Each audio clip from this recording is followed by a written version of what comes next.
A Big Brother crew member has been exposed to a person who has tested positive for COVID-19. The decision has been made to pause the game.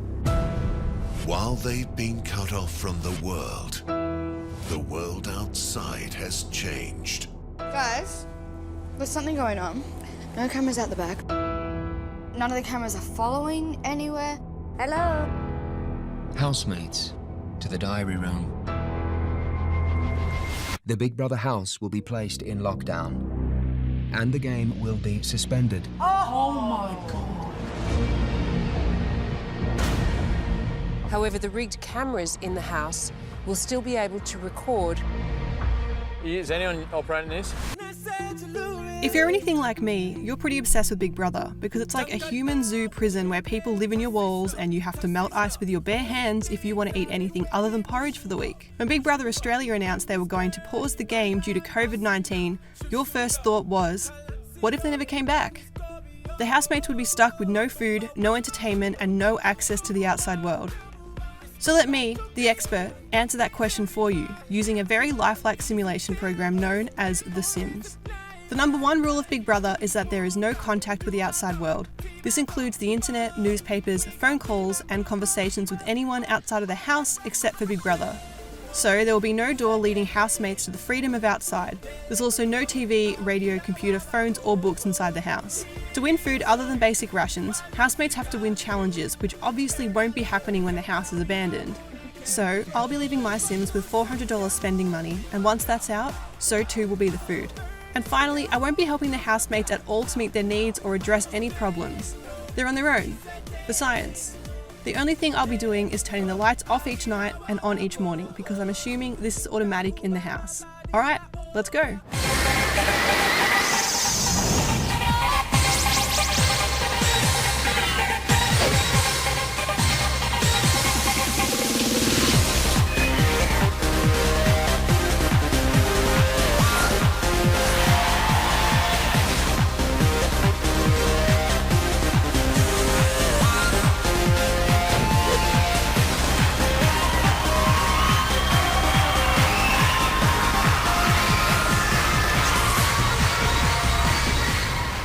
So day one inside the abandoned house, all the housemates are acting as normal. They're all pretty fine, pretty happy, and oh no, okay, they've already set the stove on fire, so that's a big no-no. They're not gonna have anything to cook on now. I think Camp Queen almost died there, but he survived. He's in the shower now, washing off all the soot. Alright, day two, the fridge is broken. They've already broken the fridge and the stove, which is nuts, and they keep buying ingredients for food that they can't cook because they don't have a stove, so they're essentially throwing away their money at this point, which is not a great survival tactic, so we'll see how long that lasts them. Day three, people are pretty miserable, they're feeling pretty isolated and pretty grumpy about the no food. The kitchen sink is broken, laundry is piling up everywhere, and we have resulted to eating bowls of peas for sustenance, which is disgusting. And the bathroom sink, one of the bathroom sinks is gone, but luckily there's 4 of them. People have started sleeping in weird spots to try and avoid the bedroom, I think because it has piles of laundry in it. They're all pretty grossed out by that, but there's laundry everywhere. That's outside, it's in the bathrooms. They're not cleaning up after themselves. It's even under this dripping tap, so soggy laundry, disgusting. DJ has started to do some cleaning, but he has a big job set out for him. And look at the state of house mum. She's looking pretty rank.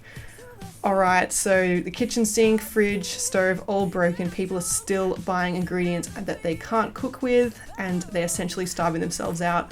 3 sinks out of the 4 in the bathroom now aren't working, and that was day 5. Day 6 we have an achievement because someone couldn't find the bathroom even though there are 6 toilets, so that's no good. Again, people sleeping in weird spots. People are transfixed by this statue in the hallway. There's a dead body in the pool. I think insanity is just taking its toll on everyone.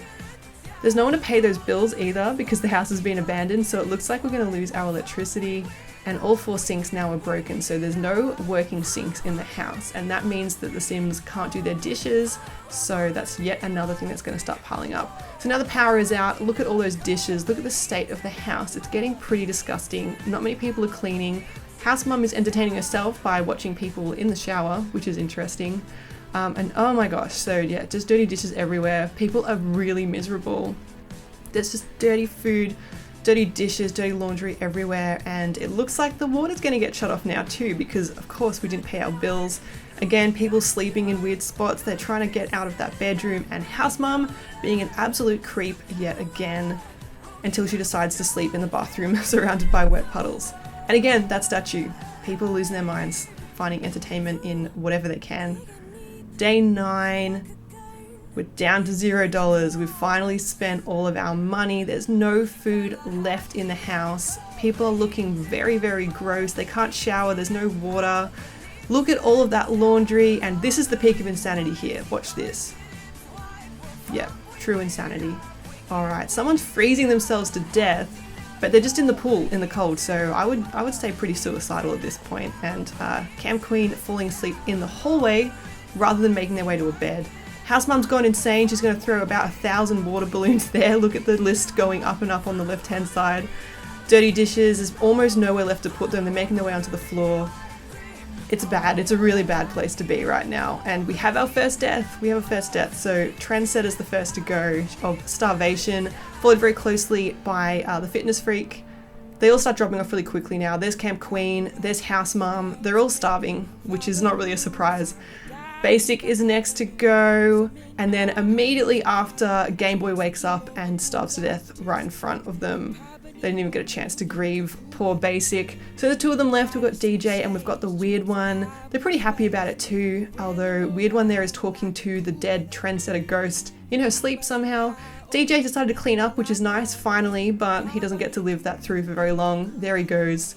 So the last one alive is Weird One, which sort of makes sense when you think about the fact that she wouldn't be using a lot of energy because she's not a fitness freak and she's not very social either, so she's probably the most sane at the end of this. But I hope I answered the question, what would happen if the house was abandoned during COVID and the housemates were left inside? Well, they would all starve, and the weirdest housemate would be the one to live the longest.